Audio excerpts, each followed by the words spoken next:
쪽에서는 권한도 없고 그럴 능력도 없는데 내가 왜 1 차장에게 전화해서 체포하라는 지시를 했겠느냐 이런 취지로 주장을 하고 있습니다. 이 부분에 대해서도 반박하실 게 있다고요? 저는 첫 번째로 대통령께서 그렇게 자꾸 부인하시는 부분은 그 지시 자체가 확연하게 명확하게 불법적인 지시라는 부분을 잘 알기 때문이라고 생각합니다. 네. 왜냐하면 어차피 수사권이 없는 부분이기 때문에 뭘 체포할 수 있는 사항이 아니고 당시 비상계엄이라 하더라도 결국은 계엄사가 만들어진 사업에 있어서의 어떤 협의된 부분에서 지원 업무를 하는 부분인데, 근데 조금 약간 그 기억나는 부분은 뭐 대공수사권이 없으니까 국정원은 아무것도 못하는 거라고 생각하는 부분인데, 약간 예를 들면 어제 그 며칠 전에 신원식 안보실장께서 그 자승 스님 소사와 관련된 부분에 대한 언급을 했습니다. 네. 그 약간 대공 혐의점이 있는 게 아니냐. 사실은 그때도 이번 건하고 비슷하게 야간에 긴급한 지시가 내려왔어요. 그래서 저희들도 이런 거는 굉장히 특이한 경우다라고 생각이 들었지만,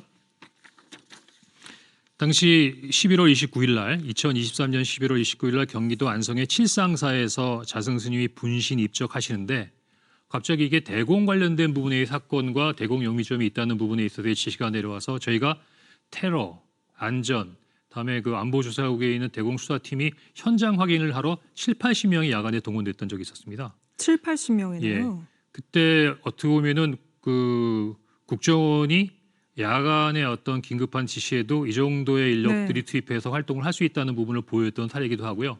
그때 이 지시를 저한테 대통령으로 받고 전달했던 분이 당시 조태용 국방부시장이십니다. 예. 그때 제가 국정원장 직무 대행을 했고요. 그때 여러 번 전화를 받으면서 이 관련된 부분으로 용산으로부터 지시를 받고 굉장히 이런 부분에 대해서 다급하게 출동을 하고 활동했던 부분이 있습니다. 전해드린 대로 헌법재판소에 추가로 다시 나오는 핵심 증인은 홍장원 전 국정원 1차장입니다. 윤 대통령 측은 홍 전 차장이 국정원장도 아니고 역량도 안 된다며 체포 지시를 내리지 않았다는 주장을 하고 있지만 홍 전 차장의 말은 다릅니다.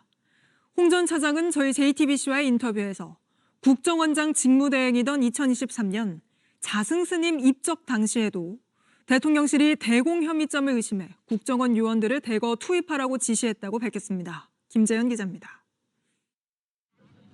조계종 총무원장을 지낸 자승 스님은 지난 2023년 11월 29일 경기 안성시 칠장사에서 화재로 입적했습니다. 당시 화재 현장엔 경찰은 물론 국정원 요원들까지 투입된 바 있습니다. 이렇게 국정원까지 나선 배경엔 윤석열 대통령의 지시가 있었던 걸로 JTBC 취재 결과 확인됐습니다. 홍장원 전 국정원 1차장은 JTBC에 당시 대통령께서 자승 스님이 돌아가신 것에는 대공 용의점이 있다고 했다며, 이 때문에 1차장 산하 요원들이 밤중에 7, 80명이 현장에 나갔다고 했습니다.